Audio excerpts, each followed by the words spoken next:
हरे कृष्णा। राधे राधे कृष्ण दासी के चैनल में आप सभी प्यारे प्यारे हर जी भक्तों का स्वागत है। और आप सब कैसे हो? श्री जी की कृपा से आप सब स्वस्थ होंगे, मस्त होंगे। तो कार्तिक मास का 25 और 26वां अध्याय पढ़ने जा रही हूँ। कथा अच्छी लगे तो शेयर भी करना। तो तुलसी माता है सुखदाता, तुम हो कृष्ण की प्यारी, जो जगह हम तेरी दिन रात, ये भक्ति है मेरी। तुलसी माँ को प्रणाम करती हूँ, अमला देव को प्रणाम करती हूँ। श्रीमन नारायण नारायण नारायण भजमन नारायण नारायण लक्ष्मी नारायण नारायण नारायण गोविंद नारायण नारायण। दीपमाला का महत्व। महालक्ष्मी जी की विधिवत पूजा का वृतांत ध्यानपूर्वक सुनने के बाद महाराज पृथु ने नारद जी से पूछा, हे देवर्षि, अब आप अन्नकूट एवं गोवर्धन का महत्व सुनाने की कृपा करें।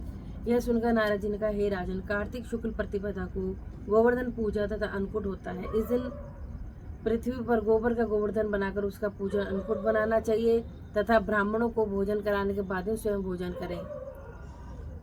इसी दिन गौ एवं बैल का भी पूजन करें। हे राजन, इस दिन जमाता का भी पूजन होता है, अतः जमाई को घर बुलाकर उसका पूजन एवं आदर सत्कार करना चाहिए।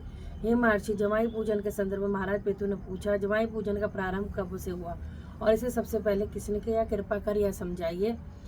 नारद जी ने बताया, हे राजन, समुद्र मंथन के समय जब लक्ष्मी जी समुद्र से उत्पन्न हुई तब विष्णु भगवान ने उनका वर्ण किया। इससे आनंदित होकर समुद्र ने भगवान की स्तुति की। उस स्तुति से प्रसन्न होकर भगवान बोले कि वर मांगो। यह सुनकर समुद्र ने कहा, हे प्रभु, आप लक्ष्मी सहित मेरे यहाँ निवास करें। भगवान विष्णु ने कहा, ऐसा ही होगा हे राजन।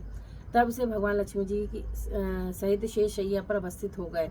उसी दिन से दामाद का पूजन प्रचलन शुरू हुआ। जो कोई भी कार्तिक शुद्ध प्रतिपदा को दामाद का पूजन करता है वह सब पापों से मुक्त हो जाता है।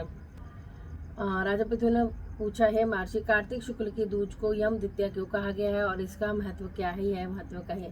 हे राजन, इस दिन यमुना जी में स्नान करके यमराज का पूजन करना चाहिए। दीपावली के बाद की इस द्वितीया को भैया दूज भी कहते हैं। इस दिन भाई को अपने घर भोजन नहीं करना चाहिए और बहन के घर जाकर भोजन करे। हे राजन, यदि किसी के बहन ना हो तो गुरु की कन्या अथवा संबंधी बहनों की शुभकामनाएं ले। इस दिन बहन अपने भाई की दीर्घायु की कामना के लिए अष्टचिरंजीवियों यथा मार्कंडेय, बलि, व्यास, हनुमान, विभीषण, कृपाचार्य, अश्वत्थामा, परशुराम का विधिवत पूजन करे और भाई को बुलाकर उसे तिलक लगाए। तो इस प्रकार सूर्य, चंद्रमा, पृथ्वी, समुद्र, तप, सत्य, ब्रह्मा, विष्णु, महेश, देवता, मुनि तथा धर्म मेरे भाई की रक्षा करे तथा जब तक पृथ्वी सूर्य आदि स्थित है तब तक मेरे भाई की संतति चले। तिलक आदि कार्य संपन्न हो जाने के बाद भाई अपनी बहन को श्रद्धा एवं सामर्थ्य के अनुसार प्रणाम कर दक्षिणा देवे। इतनी कथा सुनने के उपरांत राजा पृथु ने प्रश्न किया कि हे देवर्षि, सब क्षेत्रों में उत्तम क्षेत्र कौन सा है? तब नारद जी बोले, महाराज पृथु, सब क्षेत्रों में उत्तम क्षेत्र गंगा तथा यमुना का संगम है, जिसमें स्नान करने की इच्छा ब्रह्मादि देवता भी किया करते हैं। गंगा के स्मरण मात्र से ही अनेक पाप नष्ट हो जाते हैं। गंगा जी में स्नान करने का फल तो यह है कि मनुष्य पापों से छूट जाता है तथा उसकी कई पीढ़ियों को परम पद की प्राप्ति होती है। गंगा में स्नान की अभिलाषा करने मात्र से मनुष्य अनेक जन्मों के पापों से मुक्त हो जाता है। हे राजन, गोदावरी, कृष्णा, रेवा, तुंग, भद्रा, यमुना, बहुधा, अमरावती, कावेरी, चैत्रवती, सरयू तथा ताम्रपर्णी आदि नदियाँ तथा सभी तीर्थ गंगा में स्थित है। काशी क्षेत्र सभी क्षेत्रों में उत्तम है। जो लोग काशी में वास करते हुए जीवन मुक्त हो जाते हैं, जो लोग काशी क्षेत्र का स्मरण करते हुए शरीर त्यागते हैं, वो भी मोक्ष को प्राप्त होते हैं। बोलो श्री हरि विष्णु भगवान की जय। तो चलिए जी, अब 26वां अध्याय सुनाती हूँ। इतनी कथा सुनकर सभी ऋषियों ने सूर्य जी से विनती करते हुए कहा, हे सूर्य जी, अब भगवान के चरणों की उत्पन्न हुई गंगा जी की महिमा कहिए। उसकी विनती सुनकर सूर्य जी बोले, एक बार राजा पृथु ने नारद जी से यही आग्रह किया था। तब नारद जी ने जो कुछ कहा पृथु को बताया, वही मैं तुमसे कहता हूँ। नारद जी बोले, इंद्र आदि समस्त देवताओं को उत्पन्न करने वाले कश्यप जी की दो पत्नियां थी। एक का नाम अदिति था, दूसरी का अदिति था। अदिति के पुत्र देवता कहलाए और अदिति के पुत्र दैत्य कहलाए।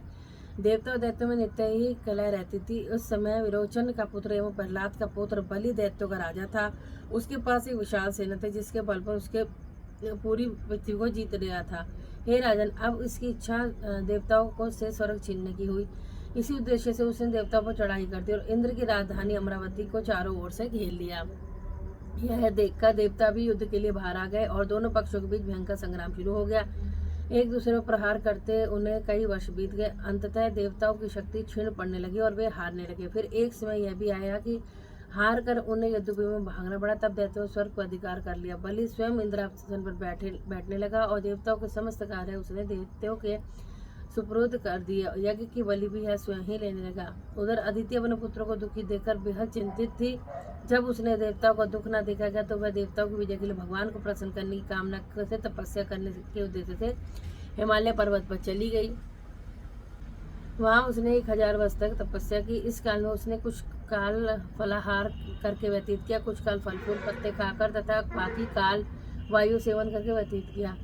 इस प्रकार एक पांव पर खड़े होकर उसने उग्र तपस्या करी। मायावी राक्षस उसकी ओर तपस्या से चिंतित होकर राक्षसी माया से देवताओं का रूप धारण करके अदिति के पास जाकर बोले, हे माता, तुम हमारे लिए इतना घोर तप क्यों कर रही हो? यह तो एक प्रकार की आत्मघात करना है जिसे शास्त्रों में पाप किया गया है। हे माता, हमसे तुम्हारा यह दुख नहीं देखा जा सकता। आपको दुखी देखकर क्या हम सब सुखी रह सकते हैं? शास्त्रों का कथन है कि जिसके घर में कल्याणकारी माता नहीं तथा प्रिय बोलने वाली पतिव्रता स्त्री नहीं, उसका जीवन निरर्थक है। इसलिए हे माता, आप यह तप छोड़कर अपने पुत्रों को सुखी कीजिए। यह सुनकर भी अदिति समाधि भंग नहीं हुई। तब उन्होंने अदिति को मार डालने का निश्चय करा और उसे जीव जला डालने की मंशा से वन में आग लगा दी। परंतु उस अग्नि में वे स्वयं जल गए और अदिति को लेश मात्र भी हानि नहीं पहुंची, बल्कि उन्हें को तो पता भी नहीं चला कि वह अग्नि की भेंट चढ़ गया है, क्योंकि भगवान ने अपने सुदर्शन चक्र से उसकी रक्षा की थी। सूर्य बोले, हे ऋषिगणों, जिस भगवान के स्मरण मात्र से सभी कष्ट दूर हो जाते हैं, उसका ध्यान करने वाले भक्त को भला कौन कष्ट दे सकता है? अग्नि शांत होने पर सुदर्शन चक्रधारी भगवान विष्णु उसके सामने प्रकट हुए। भगवान ने अदिति से कहा, हे देव माता, मैं तुम्हारे इस कठिन तप से अत्यंत प्रसन्न हूँ, अतः वर मांगू।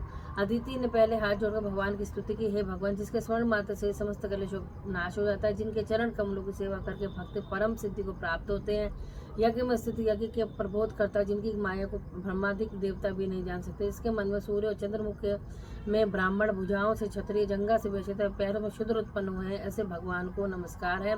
भगवान देवता, नदी और समुद्र आप ही हैं। आप अंतर्यामी और सभी कुछ जानते आते हैं। मेरे पुत्रों को अकंटक राज्य दीजिए। अदिति के ऐसे प्रेमपूर्ण वचन को सुनकर भगवान श्री विष्णु का, हे देव माता, हम स्वयं ही तुम्हारे यहाँ जन्म लेकर तुम्हें पुत्रों की रक्षा करेंगे। तब अदिति ने कहा, भगवान, जो संपूर्ण सृष्टि को धारण करने वाले, जिसे रोम रोम ब्रह्मांड समाया है, उन्हें मैं कैसे धारण कर सकूंगी? तब भगवान बोले, हे अदिति, माता पिता गुरु अतिथि और ब्राह्मण की जो सेवा करते हैं वे सदैव मुझको धारण करते हैं। तुलसी और गो की रक्षा करने वाला भी मुझको धारण करता है। अतः मैं तुम्हारा पुत्र होकर शत्रु कुल का नाश करूंगा। और ऐसा कहकर भगवान ने उसे अपने कंठ की माला दी और अंतर्ध्यान हो गए। इसके पश्चात दक्ष पुत्री देव माता अदिति भगवान को नमस्कार करके अपने आश्रम को चली गई। तत्पश्चात समय आने पर अदिति ने शंख, चक्र, गदा, पद्म तथा कमंडल धारण किए हुए सहस्त्र सूर्यों के समान तेज वाले कमल नयन पीताम्बरधारी मुनियों द्वारा स्तुति की गई दैत्यों के नाश करता भक्त वत्सल भगवान वामन को बाल रूप में देखा। तब कश्यप आदि ऋषियों ने भगवान की स्तुति की। तब भगवान बोले, हे पिताश्री, हम प्रसन्न हैं, आपका कल्याण हो, आपके समस्त मनोरथ पूर्ण हो। इतना कहकर भगवान ने बाल रूप धारण कर लिया। उधर राजा बलि एक बड़ा भारी यज्ञ कर रहा था, जिसके आचार्य दैत्य गुरु शुक्राचार्य थे। उस यज्ञ में हवि ग्रहण करने के लिए लक्ष्मी जी सहित भगवान विष्णु का आह्वान किया गया। उसी समय ब्रह्मचारी के रूप में भगवान विष्णु वहां आए और भगवान को इस रूप में देखकर दैत्य गुरु शुक्राचार्य ज्ञान दृष्टि से उन्हें पहचान गए और राजा बलि को सारी स्थिति से अवगत करा दिया। लक्ष्मी नारायण भगवान की जय, श्री हरि विष्णु भगवान की जय, तुलसी महारानी की जय। चलिए जी, अब आरती कर लेते हैं। तुलसा महारानी नमो नमो, हरि के पटरानी नमो नमो। कौन से महीना बुद्ध सरानी, कौन से महीना हुई आषाढ़ महीना बुद्ध सरानी, सावन मास हरे हरे। तुलसा महारानी नमो नमो, हरि के पटरा। कौन से महीना हुई तेरी पूजा, कौन से महीना हुई सगाई, कार्तिक मास हुई तेरी पूजा, मत्स्य मास हुई सगाई। तुलसा महारानी नमो नमो, हरि के कहाँ बैठी तुलसा, कहाँ बैठी शालिग्राम, गमला बैठी तुलसा, आसन बैठी शालिग्राम। तुलसा महारानी नमो नमो, हरि के 56 भोग 25 व्यंजन तुलसी ने एक भी पूजन। तुलसा महारानी नमो नमो, हरि के जो तुलसी में जी की आरती गावे, बसी वैकुंठ परम पद पावे। जो तुलसी में जी की आरती गावे, मन मानसिक पर रिद्धि सिद्धि पावे। तुलसा महारानी नमो नमो, हरि के पटरानी नमो। तुलसी माता ही सौदाता, तुम हो कृष्ण की प्यारी, जो चुनाव तुलसी दाती करती। आप सभी स्वस्थ रहिए, मस्त रहिए, श्री हरि के चरणों से लगे रहिए। राधे राधे सभी को।